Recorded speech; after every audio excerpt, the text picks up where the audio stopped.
Social மீடியாவில் சங்கீதாவுக்கும் த்ரிஷாவுக்கும் இப்போ நேருக்கு நேரான ஒரு மோதல் ஒன்று ஸ்டார்ட் ஆயிருக்குங்க. அதை பற்றி தான் இந்த வீடியோவில் நம்ம டீட்டெயிலாக வந்து பார்க்க போகிறோம். அதுக்கு முன்னால் நம்ம சேனலை சப்ஸ்கிரைப் பண்ணாமல் இருந்தீங்கன்னா மறக்காமல் சப்ஸ்கிரைப் பண்ணிக்கோங்க.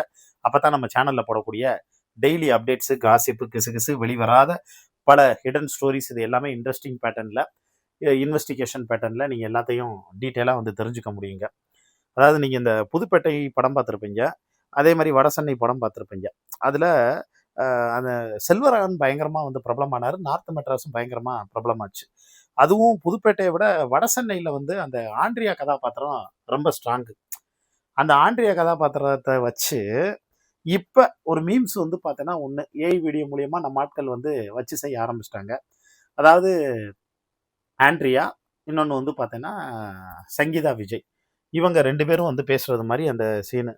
அதான் நடந்து போயிடுச்சுல, அப்புறம் எதுக்கு அதை பற்றி வந்து பேசிக்கிட்டு அப்படின்னு இப்போ த்ரிஷா வந்து பார்த்தேன்னா சங்கீதாவை மறித்து வந்து சொல்கிறது மாதிரி.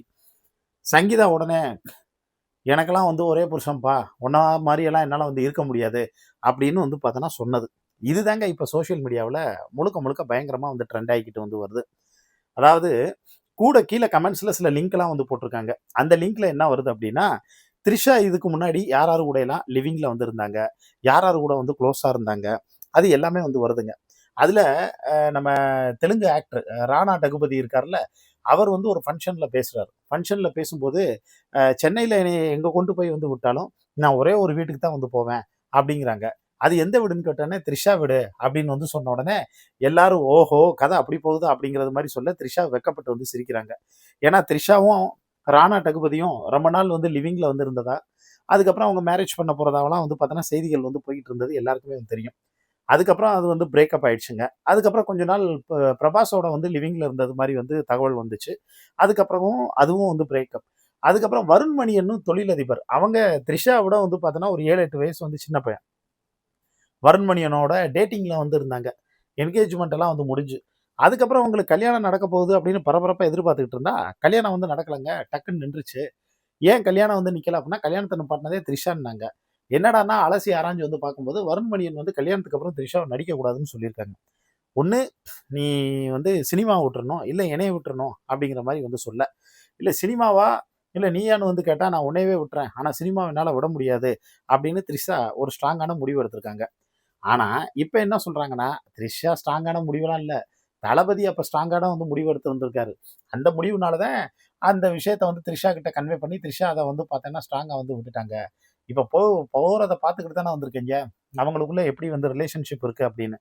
இது சும்மா இருக்க சங்க ஊதி கெடுத்தான் ஆண்டிங்கிறது மாதிரி தளபதி விஜயோட பிறந்த நாள் அப்போ ரொம்ப அதாவது ஆர்ப்பாட்டம் இல்லாமல் வழக்கம் போல் வந்து கொண்டாடப்பட்டுச்சு. நிறைய தலைவர்கள் எல்லாருமே வந்து விஷ் பண்ணாங்க. சினிமாவில் இருந்து பல பேர் வந்து பார்த்தோன்னா வாழ்த்துக்கள் எல்லாமே வந்து சொன்னாங்க. இதெல்லாம் ஒரு பக்கம் இருக்கக்கூடிய சூழ்நிலையில் அன்னைக்கு த்ரிஷா என்ன விஷ் பண்ண போகிறாங்க அப்படிங்கிற பயங்கர கியூரியாசிட்டி வந்து ஒரு பக்கம் வந்து சொல்லப்பட்டது. தளபதியோட மனைவி வந்து சங்கீதா அவரோட பேரில் வந்து அர்ச்சனை பண்ணாங்க. என்னதான் வந்து இருந்தாலும் அந்த லவ் வந்து விட்டு போயிடாது அப்படிங்கிற தகவல்லாம் வந்துச்சுங்க. ஆனால் இங்கே என்ன ஒன்றுனா, த்ரிஷா வந்து அந்த போஸ்ட் போடவே வந்து இல்லை.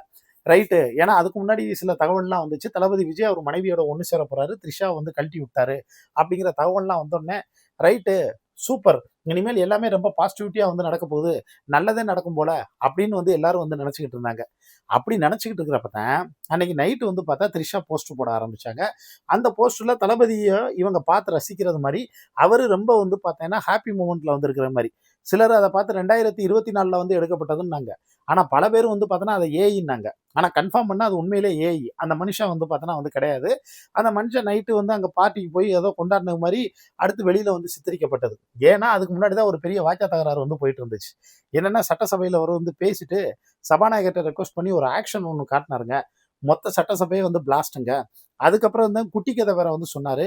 அந்த குட்டி கதையை கேட்டு காண்டாகி உதயநிதி வந்து வெளில வந்துட்டார். உதயநிதி வந்து வெளிநடப்பு திமுக வந்து செஞ்சாலும் அவங்க ரூம்ல இருந்து விஜய் என்ன பேசுறாங்கன்னு வந்து பார்த்துக்கிட்டு தான் வந்திருக்காங்க. அதுக்கப்புறம் பத்திரிகையாளர் சந்திப்பில் உதயநிதி வந்து அவர் இதை ஷூட்டிங் ஸ்பாட்டுன்னு நினச்சிட்டாரு. கூடிய சீக்கிரம் இங்கே கேரவன் வந்துடும். அடுத்தலாம் பாருங்க ஐட்டம் டான்ஸ் எல்லாமே வந்து நடக்க போகுது. ஒவ்வொன்றா நடக்க போகுதா இல்லையான்னு மட்டும் வந்து நீங்கள் வந்து பாருங்க. சரி, அப்பாவை காணாமனு வந்து சொல்றாரு, அது கூட வந்து பிரச்சனை இல்லை.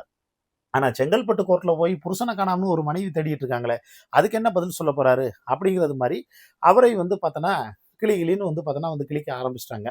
இப்ப இந்த கேப்ல தான் நம்ம ரசிகர்கள், அதாவது அவருக்கு புடிச்ச ரசிகர்கள், இவங்க என்னன்னா, இந்த கிசுகிசுவ வந்து பார்த்தோன்னா ரசிக்கிறாங்க. தளபதி விஜயா இருக்கட்டும், த்ரிஷாவா இருக்கட்டும், அவங்க 2 பேத்துக்கு இடையில வரக்கூடிய கிசுகிசுவ அவங்க வந்து ரசிக்கிறாங்க போல. ஏன்னா, சிலர் வந்து பேட்டியில வந்து சொல்லும்போது சொல்றாங்க, அவங்க அத என்ஜாய் பண்றாங்க. நம்ம தான் அத வந்து பெருசா வந்து எடுத்து எல்லாரும் வந்து பேசிட்டு இருக்கோம். அவங்க அப்படி பேசட்டுங்கிறதுக்காக கன்டென்ட்டே வந்து பார்த்தோன்னா வந்து குடுக்குறாங்க.